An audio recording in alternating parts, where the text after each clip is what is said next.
تو بیماری اس کی بھی کٹ گئی. حضرت یونس علی نبینا علیہ السلام نے ایک دن حضرت جبریل امین ملنے آئے تو جناب یونس علیہ السلام کہنے لگے اے جبریل، اللہ کے نیک بندوں میں جو اللہ کو اس وقت سب سے زیادہ پسند ہے نبیوں کے بعد، جو کرنا بات جو سب سے زیادہ اللہ کو پسند ہے نبیوں کے بعد ولیوں میں، اور سب سے زیادہ اللہ جس کو اللہ کی بارگاہ میں عبادت گزار لکھا جاتا ہے، میری اس بندے سے ملاقات کرا.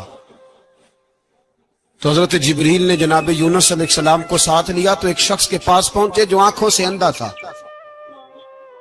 دونوں ہاتھ اس کے سلامت نہیں تھے اور پورے جسم میں پیپ جاری تھی، ریشہ تھا. جب جا کے السلام علیکم کہا نا حضرت یونس نے، اس نے وعلیکم السلام کے بعد پہلا لفظ پتہ کیا کہا؟ اس نے کہا یا اللہ تیرا شکر ہے، یا اللہ تیرا، آپ بھی ادا کریں اللہ کا شکر، یا اللہ تیرا، اللہ تیرا شکر ہے. حضرت یونس علیہ السلام کہنے لگے تو شروع سے اس طرح کا ہے، نابینا بھی اور ہاتھوں سے معذور بھی اور سارا جسم شروع سے. تو بڑے ہی خوبصورت لفظ اس بیمار نے کہے، کہنے لگے نہیں حضور میں بالکل ٹھیک ٹھاک تھا، جب تک میرے رب نے چاہا کہ یہ دنیا کو دیکھے تو تب تک اس نے مجھے آنکھیں دی، اور جب اس نے چاہا کہ اب اس کا دیکھنا بہتر نہیں تو اس نے واپس لے لی. تو یا اللہ تیرا شکر ہے، اللہ تیرا شکر ہے. پھر کہا جب تک اس نے چاہا کہ میرے ہاتھ رہے تب تک رہے، جب اس نے چاہا کہ میرے لیے بہتر نہیں تو اس نے لے لیے، تو یا اللہ تیرا شکر ہے. جب تک اس نے چاہا کہ میرا جسم صحیح و سلامت رہے تو رہا، اور جب اس نے چاہا کہ میرے لیے بہتر نہیں تو مجھے بیمار کر دیا، تو یا اللہ تیرا شکر ہے. تو حضرت یونس علیہ السلام کہنے لگے جبریل واقعہ یہ اللہ کا سب سے زیادہ شکر گزار بندہ ہے، سب سے زیادہ عبادت گزار بندہ ہے، سب سے زیادہ. میرے نبی پاک علیہ السلام نے فرمایا اللہ اللہ ہے، مجھ پر پہرا دے گا کون لڑائی میں، مجھ پر پہرا دے گا کون لڑائی میں، مجھ پر پہرا دے گا کون لڑائی میں، مجھ پر پہرا دے گا کون لڑائی میں. میں صدیق اکبر آقا بول پڑے مٹھی سے ابو جہل کی کنکر بول پڑے. اللہ اللہ ہے، اللہ اللہ ہے، اللہ. میرا مومن ہر حال میں نفع میں ہے، نعمت ملے تو شکر کر کے نفع، مصیبت آئے تو صبر کر کے نفع. اپنی زندگی میں تحمل، بردباری، علم پیدا کرے، حوصلہ پیدا کرے. ہر آنے جانے والے شخص کے مزاج کے مطابق اسے نہ ملے، اپنا مزاج صحیح رکھے، اپنی طبیعت کے مطابق اپنے ماحول کو برقرار رکھے. علم کے ساتھ گزارا کرو گے تو رشتہ داروں سے بھی بنی رہے گی، دوستوں سے بھی بنی رہے گی، ہر ایک سے تعلق رہے گا. اور اگر آپ کے اندر یہ حوصلہ نہیں تو پھر سارے معاملات پریشانی کا شکار ہو جائیں گے. یہ تو آج کا مضمون تھا. ہمیں نا لوگ مشورہ دیتے ہیں، کہتے ہیں پیر صاحب درویشوں کو سیاست کی بات نہیں کرنی چاہیے، دیتے ہیں نا مشورہ.